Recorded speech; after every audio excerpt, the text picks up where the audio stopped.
Esse é o tema da nossa reflexão, que na verdade tem a ver com tudo aquilo que nós temos falado, conversado, ouvido ao longo de todo este mês de maio, mês da família. E não por acaso o nosso texto base é também o texto desse mês, Mateus 7, capítulo 7, no verso 24. Nós já lemos esse texto hoje, mas eu vou repeti-lo. Ele estará sendo projetado, mas você também pode abrir a sua Bíblia, até porque nós vamos depois conversar sobre outros versos que estão aí no capítulo 7. Mateus 7, 24 diz assim a palavra do Senhor: quem ouve minhas palavras e as pratica é tão sábio como a pessoa que constrói sua casa sobre uma rocha. Vamos falar mais uma vez com o nosso Deus? Pai, nós te louvamos pela oportunidade que nós temos, não apenas de te conhecer, mas a liberdade que nós temos de te buscar, de estarmos aqui reunidos. E nesse momento, nossa oração é que a tua palavra, no poder que há nela, o Senhor possa falar aos nossos corações, trazendo transformação, nos iluminando também para entender aquilo que o Senhor quer nos ensinar e nos falar nesta noite. É a minha oração, é a nossa oração, em nome de Jesus, amém. Famílias firmadas na rocha, e uma pergunta que eu trago para refletirmos é, olha, o que é que tem servido como base para a sua vida hoje? Qual tem sido o fundamento para a sua casa, para a sua família? Nós temos a possibilidade de utilizar diferentes tipos de alicerce. Assim como na construção de uma casa, e eu peço até licença para isso, pastor Jonathan, não sou engenheiro, mas eu acredito que há diferentes materiais que você pode utilizar. Alguns são extremamente recomendados, outros são extremamente perigosos. E assim também é a nossa realidade, pensando na nossa vida. Na verdade, os comentaristas bíblicos, quando tratam desse trecho do Sermão do Monte, eles costumam até explicar que ali na Palestina, até hoje, há regiões que, por exemplo, no verão, elas parecem ser extremamente propícias como escolha para uma casa, seja pela visão que existe ali e por aquilo que parece ser extremamente adequado para uma construção. Porém, quando vem o período das chuvas, isso não apenas na Palestina, né? Mas quando vem ali o período das chuvas, é que se descobre o risco do local em que aquela casa foi construída. Então, era sabido daqueles que ouviam as palavras de Jesus, que realmente não dava para construir uma casa em qualquer lugar, com o risco, inclusive, da destruição total daquela casa. É interessante que o termo aqui, casa, é o termo oikos, que também é utilizado para traduzir como família. E nós podemos então pensar que o local onde nós construímos também a nossa família, o fundamento que nós damos para o nosso lar, para a nossa família, vai trazer e vai fazer toda a diferença em relação ao nosso futuro, em relação inclusive às próximas gerações. E eu não sei hoje onde está esse fundamento na sua casa, no seu lar. Eu não sei hoje onde está a segurança da sua casa e do seu lar. Muitas vezes, até como falou o pastor Jonathan hoje pela manhã, a nossa segurança está no título ou na profissão que nós exercemos.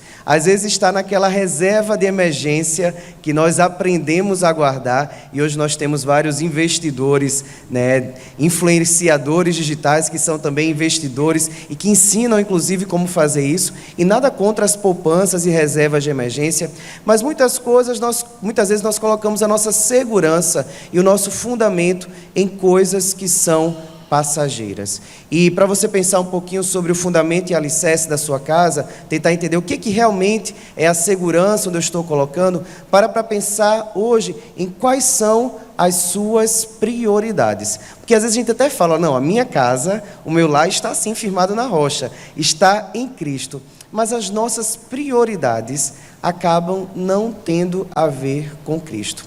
Se o que você investe mais tempo como família, aquilo que consome a tua semana, aquilo que consome a tua preocupação, e aquilo que consome a tua energia, se isso não te leva para mais perto de Cristo, se isso não aponta para Jesus, talvez seja momento de repensarmos. Será que o nosso lar e a nossa família está realmente fundamentado na rocha? Será que as músicas que nós ouvimos quando nós estamos juntos têm levado a fundamentar em Cristo? Será que os programas, os filmes, as novelas, os streamings que estão em moda, que nós permitimos que entre em nossa casa, está nos levando a fundamentar, a alicerçar a nossa casa, a nossa família sobre a rocha?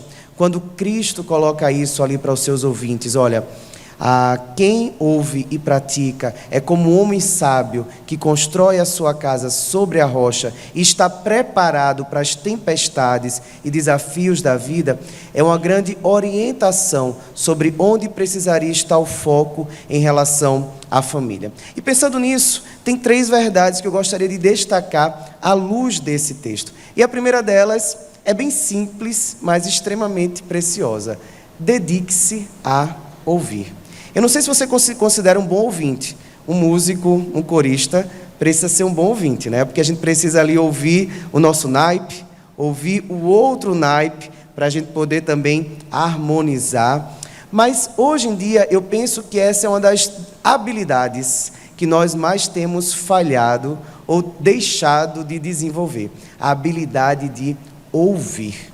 Ouvir é algo extremamente precioso e realmente vale o tempo e o dinheiro, né? A gente fala que tempo é dinheiro e é tão precioso que se torna um presente quando eu dedico a minha atenção para estar ouvindo alguém. E como eu falei, eu não sei se você é um bom ouvinte. Eu não sei se você tem conseguido manter a concentração quando você está ouvindo alguém. Quando você está ouvindo aqui o pastor também à sua frente. E eu sei que nesse tempo que nós vivemos, de tantos estímulos, hoje, por exemplo, eu não sei em qual velocidade você ouve os áudios do WhatsApp. Algumas pessoas mandam áudios que eles merecem ser ouvidos em velocidade 2, porque senão o tempo que a gente vai gastar ali ouvindo é muito grande. Mas às vezes áudios curtos, a gente ouve numa velocidade 2 que passa a perder a paciência numa conversa presencial, porque não dá para a gente adiantar a velocidade de quem está falando. E a gente ouve na velocidade 2, assiste vídeos no YouTube e até às vezes filmes numa velocidade mais rápida. A gente perdeu a habilidade de esperar, de se concentrar e de ouvir. E muitas vezes, claro, há dificuldades que têm a ver até com diagnósticos de saúde. Uma pessoa, por exemplo, com TDAH, ela vai ter uma dificuldade ali de manter a concentração. Mas não dá para a gente colocar a desculpa e a justificativa somente nessas coisas. Precisamos entender que a habilidade da escuta, da atenção, é algo extremamente precioso, principalmente quando nós estamos falando da família. Você tem conseguido ter paciência para ouvir o seu esposo, a sua esposa, seus filhos, seus pais, as pessoas à sua volta, ou muitas vezes ali você está tão centrado em você que fica difícil e a vontade é realmente colocar na velocidade 2 daquele que está nos ouvindo. Eu sei que possivelmente você está ouvindo essa pregação depois gravada, você está ouvindo na velocidade normal, sem adiantar, totalmente concentrado no que você está fazendo. Pensando sobre essa questão de ouvir e da preciosidade disso, eu acabei fazendo uma pesquisa e me chamou muito a atenção. Na verdade, eu ouvi sobre isso essa semana, eu realmente ouvi, e aquilo me chamou a atenção, sobre o uso da inteligência artificial como substituto, inclusive, da escuta. E eu não sei se vocês sabiam disso, eu não sei o quanto você está familiarizado com a inteligência artificial, mas nesses 2 últimos anos, do ano passado para cá, principalmente, a gente teve um boom em relação à inteligência artificial. Com certeza, você já deve ter ouvido falar do ChatGPT ou de outras inteligências artificiais que existem. E aí eu encontrei um relatório feito por uma revista de Harvard. E eles colocam aquilo que seriam os 100 maiores usos da inteligência artificial generativa já nesse ano de 2025. E uma coisa que chama muita atenção é que em 2024, eu não sei se você consegue ampliar um pouquinho, Vanessa, gerar ideias era a primeira busca maior uso da inteligência artificial. Em segundo lugar, vinha o uso da inteligência artificial para terapia e para companhia. E aí foi isso que me chamou a atenção, porque estava em segundo lugar no ano passado e esse ano está em primeiro. E eu já recebi pacientes falando isso também, tá? Que foram no ChatGPT, começaram a desabafar com o ChatGPT e perguntar a opinião, conselhos do ChatGPT sobre aquilo que elas estavam colocando. E aí a gente vê a carência acerca do ouvir, da escuta, de alguém que possa estar ali do lado. Isso aqui não é só assustador, mas é extremamente preocupante. Eu estou usando, e nada contra a inteligência artificial, porque ela tem chegado para auxiliar, para contribuir, mas não dá para a gente substituir uma pessoa, tá, por algo mecânico, por uma tecnologia. A gente nunca vai substituir a escuta, inclusive afetiva, né? E eu espero que a gente nunca venha substituir, né? É preocupante as próximas gerações. E até nós já temos pessoas casando, né, com inteligências artificiais e coisa do tipo. Não é ficção, não é filme, tá? Embora a gente tenha filmes sobre isso também, e parecia um negócio bem distante, mas nós temos, assim, algumas coisas preocupantes nessa área. Mas por que eu falo sobre isso? Porque nós precisamos resgatar a habilidade de ouvir. Nós precisamos estar disponíveis e dispostos para ouvir. E ouvir por completo. Tá? Eu não sei se você está usando seu celular agora, mas uma coisa às vezes que a gente fala é assim, olha, mas eu consigo fazer duas coisas ao mesmo tempo. Eu tenho certeza que ninguém nunca usou essa justificativa contigo. Mas deixa eu falar uma coisa para você, você não consegue. Sabe por quê? Você não vai estar pleno, inteiro, 100% nessas duas atividades. Você pode até estar com o ouvido em uma coisa, o ouvido em outra. Um olho em uma coisa e um olho em outra. Embora às vezes pais conseguem ter essa habilidade, né? Um olho na criança e um olho na panela. Mas de uma maneira geral, a gente não está nem inteiro numa coisa, nem inteiro em outra. É por isso que uma primeira palavra que eu trago para você é ouça. Tá? Esteja comprometido com a habilidade, com a prática de ouvir. Ouça. Ouça seu cônjuge. Saia do seu celular. Tire a sua atenção, os seus olhos do celular. Quando o seu cônjuge, seu marido, sua esposa lhe procura para compartilhar algo, ainda que pareça até exagerado ou fora da sua realidade, porque tem a ver com o trabalho dele, ela está em busca da sua atenção. Saia do celular e ouça o seu cônjuge. Ouça também os seus filhos. Crie momentos, abra espaço na sua agenda e ouça os seus filhos. Não importa se ele tem 2 anos e ainda não consegue nem construir ainda direito as palavras, ou se ele está na adolescência tentando falar sobre a amiguinha que está afim daquele outro coleguinha. Pode parecer que não tem muito a ver com algo do seu interesse, mas abra espaço na sua agenda, crie momentos para ouvir os seus filhos. Muitas vezes a gente perde a conexão, a gente se distancia, e aí quando a gente perde o nosso filho, perde alguém, é que a gente começa a se perguntar onde foi que eu errei, onde foi que a nossa relação falhou. E talvez tenha sido justamente nisso. Você perdeu a habilidade de escutar, de parar, de estar inteiro, de prestar atenção. Então crie momentos e ouça os seus filhos. Mas também seja humilde e ouça os seus pais. E a gente tem esse desafio, né? Que à medida que cresce, a gente vai começando a entender e enxergar melhor as coisas, e a gente começa a acreditar que a gente até sabe mais e melhor do que a geração que passou. E pode ser que até em algum conhecimento e habilidade você saiba mais do que os seus pais, mas isso não significa que você não precisa ouvi-los. Então, para você que é filho, e todos nós somos, seja humilde e ouça os seus pais. E pode ser até que seus pais já tenham chegado numa idade que eles vão começar a repetir as mesmas histórias. E vão no mesmo dia falar sobre as mesmas coisas. Que talvez vão falar sobre uma dor que você nem entende exatamente o que é. Que vai parecer ali, olha, mais uma vez mamãe e papai falando sobre aquilo. Seja humilde e ouça os seus pais. Está inteiro, atenção, ouvir é o que gera conexão. Mas é importante também a gente entender que o ouvir é um convite de Deus também para aquilo que o Senhor tem para nós. E o primeiro passo para a vida verdadeiramente cristã é dar a oportunidade a Jesus de nos falar, estarmos abertos inteiros para ouvir a mensagem de Cristo. Foi isso aqui que Jesus estava falando. Ele estava no Sermão do Monte. E se você voltar aí, estamos no capítulo 7. Se você voltar lá para o capítulo 5, ele vai começar a trazer vários ensinamentos. No capítulo 5 por inteiro, no capítulo 6, no capítulo 7. E aqui no finalzinho ele fala, olha, sabe tudo isso que vocês estão ouvindo, tá? Não é por acaso e nem é para que vocês esqueçam ao sair daqui. O que vocês estão ouvindo é o que vai gerar não apenas fé, mas é o que vai moldar vocês para que vocês sejam aquilo que eu preparei para que vocês fossem. Paulo, escrevendo aos Romanos, no capítulo 10, no verso 17, ele vai dizer, portanto, a fé vem por ouvir, isto é, por ouvir as boas novas a respeito de Cristo.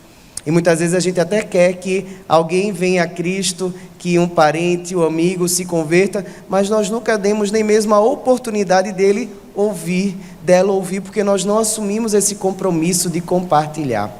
Muitas vezes nós não estamos dando espaço para que a palavra seja ouvida. E nós muitas vezes estamos até ouvindo, mas nós não estamos guardando, escutando e nos comprometendo com aquilo que chega aos nossos ouvidos. Por isso que a primeira coisa para a gente guardar hoje é pare e ouça. Ouça, e aí como diria até Cristo ali através de João no Apocalipse, né? O que o Espírito de Deus diz à igreja. Mas é muito interessante que esse versículo 24 diz que só ouvir, ainda que seja tão importante, não é o suficiente. Por isso que a segunda orientação do Cristo é comprometa-se a praticar aquilo que você está ouvindo. Não dá só para virmos e ouvir. Não dá só para acessarmos a pregação e ouvirmos. Acima de tudo, nós precisamos praticar aquilo que nós ouvimos. O conhecimento, ele só se torna importante e real para nós quando nós traduzimos esse conhecimento em ação. Somente ouvir a palavra, ou talvez deixá-la aberta no móvel da sua casa, não vai trazer transformação para o seu lar. É preciso ouvir e é preciso também praticar. O conhecimento precisa se transformar em ação. A teoria precisa se transformar em prática. A teologia precisa se transformar em vida. Senão tudo aquilo que a gente está fazendo aqui não faz sentido nenhum. E é justamente isso que Cristo, na verdade, está falando aqui para todos aqueles que estão ouvindo. Ele sabia que naquela multidão, alguns estavam ouvindo, outros estavam apenas presentes, mas eles sabiam que muitos daqueles ouviriam e não colocariam em prática. Ele sabia também que haviam vários outros mestres compartilhando também sabedorias. Inclusive, essa é o fechamento desse capítulo 7. Olha, ouviam Jesus e ouviam como alguém que tem autoridade. Mas ele fala, olha, se eu realmente tenho autoridade da sua vida, sobre a sua vida, ouçam e pratiquem. E a mesma coisa que ele está falando hoje para nós. Se eu sou autoridade na sua vida, se eu sou realmente Senhor e Salvador, ouçam e pratiquem. Senão, é como a gente ir no médico, receber ali as orientações e não colocar em prática. Ou irmos no nutricionista, né? E temos algumas nutricionistas, e não colocar em prática aquela dieta. Não que isso aconteça com os irmãos, que eu sei que todo mundo que procurou aqui já alguma dieta, colocou, né, letra por letra, orientação por orientação, aquilo que deveria fazer. E como é difícil, né? A gente até sabe a importância de se cuidar. Mas colocar em prática, né, e a gente volta até com vergonha ou nem volta, né? Porque eu vou voltar para quê? Porque primeiro que ela vai pesar e ver que aumentou.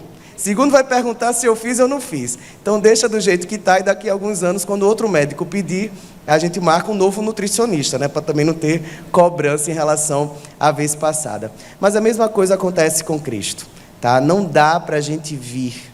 Não dá para a gente ouvir e não colocar em prática. Deus não está em busca apenas de ouvintes, mas o que Deus espera de nós são verdadeiros discípulos. E discípulos são aqueles que se comprometem a colocar em prática o ensinamento do seu mestre.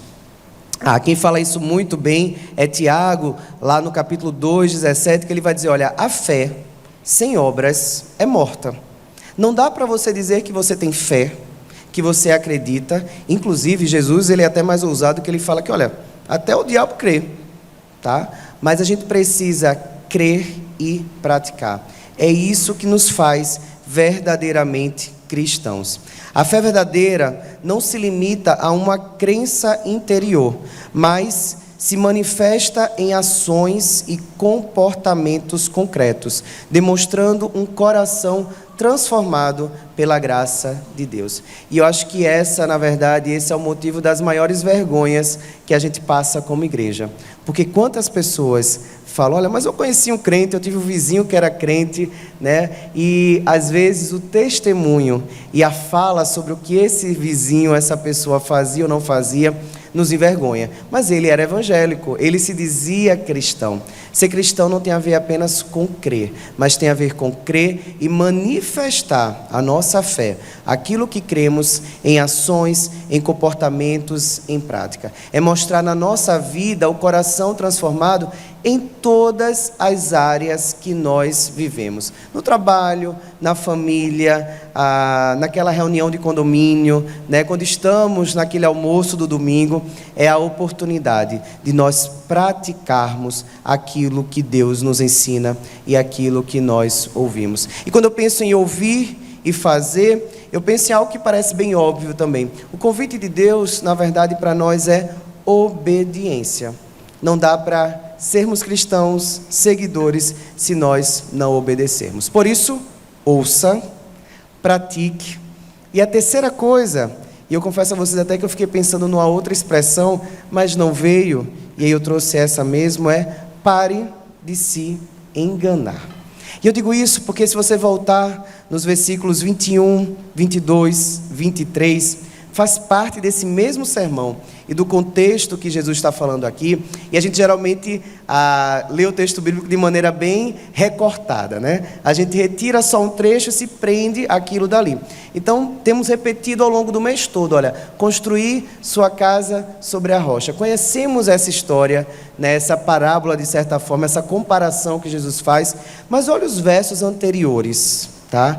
Que é uma antecedência. Na verdade, o que está no versículo 24 é uma continuidade do que Jesus falou nos versos 21 e 23. Olha só. Nem todos que me chamam Senhor, Senhor, entrarão no reino dos céus. A gente poderia também até adaptar dizendo que nem todos que cantam Senhor, Senhor, entrarão no reino dos céus, mas apenas aqueles que de fato fazem a vontade do meu Pai que está no céu. Não é só falar ou cantar, é fazer. No dia do juízo, muitos me dirão, Senhor, Senhor, nós não profetizamos no Teu nome e não realizamos muitos milagres no Teu nome. Eu, porém, responderei, nunca os conheci. Afastem-se de mim, vocês que desobedecem à lei. E aqui fica muito claro que ouvir e praticar, conhecer e obedecer é o que nos faz pertencentes ao reino de Deus. Jesus aqui, ele estava falando no Sermão do Monte para várias pessoas, não apenas os seus discípulos, mas havia uma grande multidão. Multidão, inclusive, que começava a admirar Jesus pelos milagres que ele havia começado a realizar. Mas ele deixa muito claro, olha, eu não quero só que vocês me busquem pelos sinais que vocês estão vendo, ou porque vocês estão querendo alcançar alguma coisa. Eu quero que vocês me busquem, me sigam por aquilo que eu sou. E é por isso que nos capítulos que seguem, tem até aquele momento em que Jesus pergunta, olha, quem os homens dizem que eu sou e quem vocês dizem que eu sou? E é isso que a gente precisa entender. Estar aqui, participar da igreja, estarmos aos domingos é algo muito bom, mas não é suficiente. Precisamos de fé, mas precisamos também de vida. E fé sem vida, muitas vezes, acaba sendo um auto-engano. Nós não enganamos o outro, nós também não enganamos a Deus. Nós enganamos a nós mesmos. Precisamos entender que a prática é algo indispensável se eu quero ser um discípulo de Jesus. E aqui é interessante que no verso 24, quando ele fala, olha, quem ouve as minhas palavras e as pratica, O termo aqui, praticar, no grego, ele não tem a ver com um ato isolado. Um ato que eu faço, às vezes sim, às vezes não. Eu pratico aquilo que é fácil, e aí aquilo que é mais difícil eu não pratico. Eu pratico aquilo que é conveniente, eu concordo, mas aquilo que eu não concordo, eu não pratico. A palavra prática, praticar aqui, tem a ver com uma ação continuada. Tem a ver com uma vida inteira de prática acerca daquilo que nós ouvimos, entendemos, e se aprendemos e internalizamos, precisa transformar em ação. Não é um ato isolado, é uma prática no nosso dia a dia. E construir a nossa família, a nossa casa sobre a rocha, envolve necessariamente essa decisão de fundamentar as nossas escolhas em Cristo, fundamentar os nossos valores naquilo que a palavra nos ensina, fundamentar as nossas decisões e, como eu falei também, fundamentar as nossas prioridades. Só assim nós teremos a nossa casa, a nossa família verdadeiramente fundamentada em Cristo. O nosso casamento sobre a rocha é decidir abandonar intencionalmente qualquer coisa que nos afaste de Deus. E eu penso que o pecado, e alguns até falam, né, aqueles pecados de estimação, aquilo que é tão difícil da gente abandonar, acaba sendo justamente aqueles buracos, aquelas brechas, eu não sei exatamente se tem um termo na engenharia para isso, que deixa ali umas lacunas no alicerce, e quando a gente vê, a casa desmorona e a gente nem tinha percebido aquele espaço. Nós precisamos ter cuidado com como nós temos alicerçado, e precisamos entender também se há algum comportamento, algum pecado que nos acompanha e que acaba nos atrapalhando de realmente fundamentarmos a casa sobre a rocha. Lá em 1 João, tanto no capítulo 1 como no capítulo 3, o autor coloca o seguinte: se afirmarmos que não pecamos, chamamos Deus de mentiroso e mostramos que não é em nós lugar para a sua palavra. E essa é uma verdade, todos nós pecamos. A grande diferença é a nossa decisão acerca do que nós fazemos com isso. E aí no capítulo 3, no verso 6, João vai continuar dizendo: quem permanece nele, em Cristo, não continua a pecar. Nós pecamos, mas permanecer no mesmo erro, na mesma prática, no mesmo pecado, aqui já é inclusive uma ofensa ao próprio Deus. Quem permanece nele não continua a pecar. Mas quem continua a pecar, sabe o que revela? Que não conhece e não entende quem ele é. Filhinhos, não deixem que ninguém os engane a esse respeito. Quando uma pessoa faz o que é justo, mostra que é justa como ele é justo. Então, se nós queremos verdadeiramente seguir a Jesus, precisamos ouvir, praticar, mas também abandonar tudo aquilo que nos afasta de Deus. E aí nós precisamos entender que vir somente à igreja não nos salva. Eu não sei se isso traz um choque para você, mas vir à igreja não salva ninguém. Ser membro também da igreja não salva ninguém. Ter o nosso nome no hall de membros, tá? Não é uma cópia da lista lá de presença nos céus. A chamada que Deus vai fazer, como nós cantamos, né? Quando se fizer chamada, lá estarei, não vai ser usado a lista de hall de membros da Igreja Batista do Farol. O que nos faz alguém realmente participante do reino dos céus é a nossa fé em Cristo Jesus, mas nós precisamos entender que Ele nos chama para obediência. Deus não nos quer apenas na nossa presença física, mas Ele quer a sua obediência.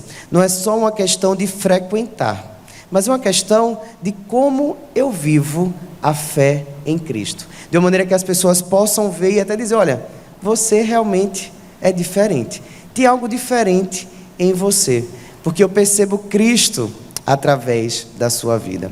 E é isso que Deus nos chama a fazer e que Tiago coloca também, né? Olha, o crer, o ouvir e o praticar. Lá em Tiago 1, capítulo 1, verso 22, 23, 24 e 25, nós lemos assim: não se limitem, porém, a ouvir a palavra, e aí mais uma vez, ponham-na em prática. Do contrário, só enganarão a si mesmos. Pois se ouvirem a palavra e não a praticarem, serão como alguém que se olha no espelho, vê a si mesmo, mas assim que se afasta, esquece como era a sua aparência.